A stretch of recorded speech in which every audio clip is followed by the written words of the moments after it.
Yo, what is going on YouTube? It is your boy GZTV back with another video, and we're here to review the long-awaited little mixtape 10-track album project, whatever you want to call it, by Ian We Have Valedictorian.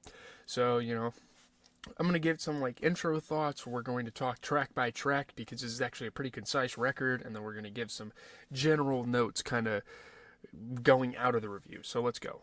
So some opening thoughts, going into the album, I was really excited for this man to finally drop a debut album. And it's crazy because going into this album, the amount of music I listened of his was super duper minimal. So the fact that I was already attracted to his music and brought in to the whole fandom of his is pretty damn impressive.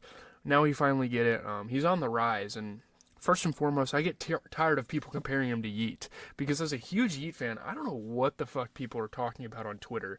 It just doesn't make sense. This is not a Yeat clone. This guy is not trying to be Yeat. I don't really understand what people are trying to say there.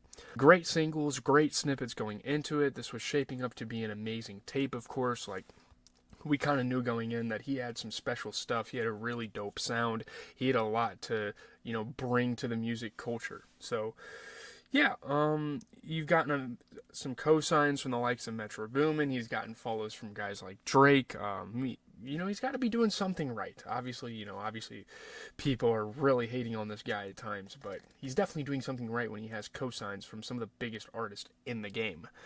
But I haven't really been this hyped for an underground album since before Yeat really got famous with some of his earlier projects. So that's really, really saying something. We've gotten, Fallen Raven, and we've gotten, hard rock over the years. We've gotten Osama-sun. We've gotten some good Summers tapes. Oh, Fallen Raven. But this is one of the first really big moments in underground rap that I've been a part of for a while. So I think it's really interesting going into this. And yeah, obviously going track by track. Really likable dude, really interesting aesthetic. I think he sets himself apart from a lot of other artists. And yeah, I gotta kind of go in depth because this is my introduction to Ian. This is my first project of his I've listened to. Yeah, of course we all know what the cover is referring to. I can put it on the screen real quick.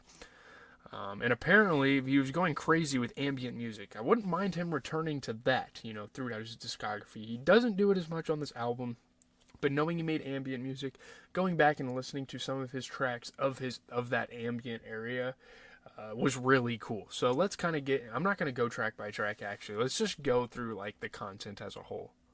So you start the album with Holiday Intro, which I'm not really aware of who DJ Holiday is, but he's been a big part of this rollout, and he makes his presence known the second the mixtape starts.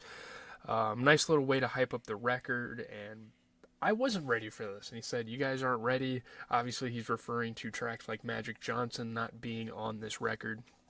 I wasn't ready for this, man. I'm not going to lie, he definitely impressed. He definitely exceeded expectations with a lot of these songs. I'm not going to sit here and say every last song is amazing, but there are some really, really good highlights here. Obviously, you get Never Stop, which was a huge leak. I was super excited going into it.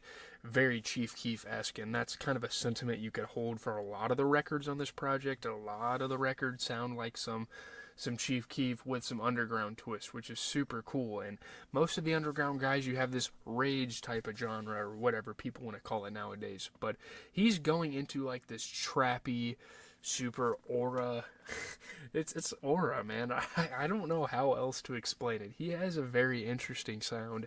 And if you're not a casual, you would know this. You would know, hey, this guy brings something to the table that not a lot of artists can bring. I'm not saying he's the best ever, but you know what I mean there. Yeah, there's not much to comment on some of the leaks, but then you get into Bentayga, which is an incredible beat. I mean, the beat selection in general for this project is absolutely incredible.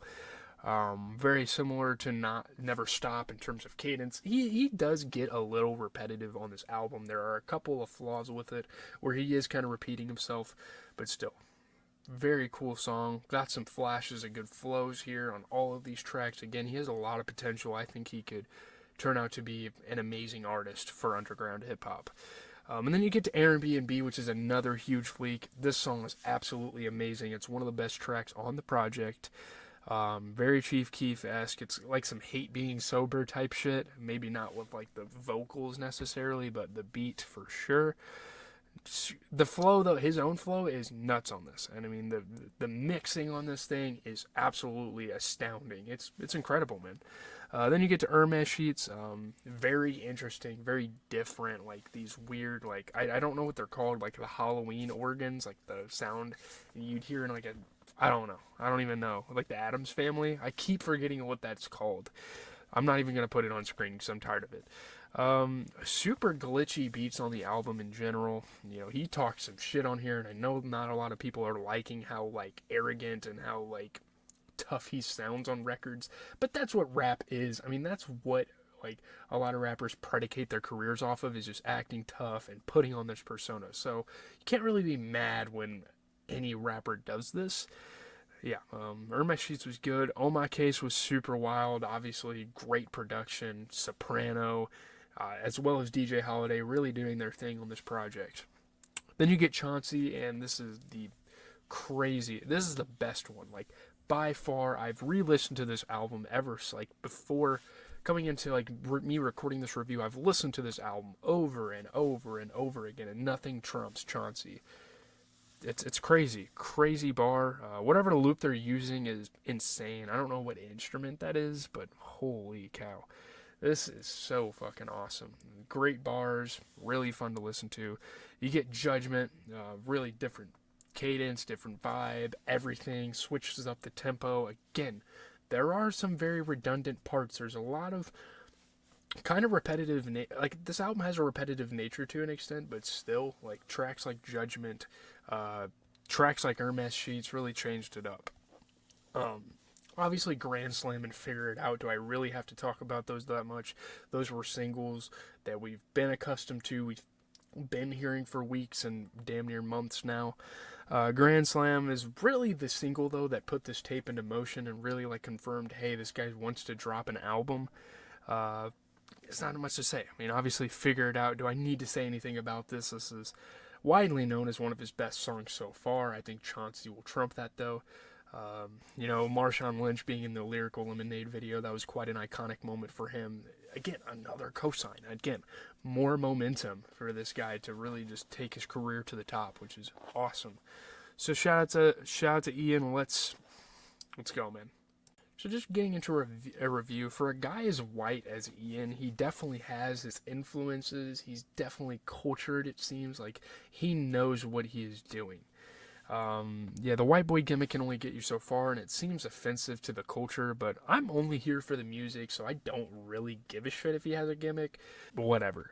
Yeah, the songs are very short. That is a big problem. Some of them end abruptly, and it's like, well, couldn't you just like carry the beat on for a little more? It seems kind of awkward at times, and that's something I feel like Ian should probably work on. Maybe that's his style. I don't know. I'm not a huge fan of that. But yeah, it's not that big of a deal. I don't know. It feels weird that some of the singles are on here too, but I mean, Grand Slam only dropped like a month before this project came out. So it's extremely understandable. The project's relatively unique. I don't know how people are trying to draw comparisons here. The Underground might be back with this one, man. I'm telling you. It obviously takes some listens to like all of the songs. I feel like this is an album that can definitely age really, really well for him. Yeah, obviously he has a lot more in the store. This is a tape. Like, you guys gotta remember, this is a mixtape. This isn't a full cohesive album. He still has a debut album that's probably going to come out in the next year, which is incredible. I don't know how, or maybe he's just gonna be a mixtape guy. I can't really assume that he's just gonna come out and drop albums, but very slick bars. Ian's going crazy. Loves the Mason Margellas. It's a really fun thing. New music is new music too. So obviously it's not your Kanye's, it's not your Travis Scott's, your Drake's, your Kendrick's of the world, Tyler the Creators, whoever is up on your upper echelons, but it is new music. It is very, very new music. It is super refreshing to hear a new sound, hear a new artist that is up and coming. Obviously we hear guys like Netspend lately. We've heard guys like Ian, Rich Amiri. The underground is looking pretty solid. I think Netspend, if he drops himself a cohesive work, we could review it on the channel. Again, I don't really like the slander that some of these guys are getting, but it is what it is. I don't really care. I enjoyed this a lot, though. This is one of my favorite projects I've heard in a while for this year, and it will probably make my top 25 unless he drops some sort of like full-on album. So, with that being said, leave a like, comment, and subscribe. I am out. Hopefully, you guys enjoyed the video. Hopefully, that was enough for you. I'm just kidding, but I don't really know any big music coming out anytime soon. So I think this is really, like, for my music community, this is really what we're left off with. So, yeah. Peace out, guys.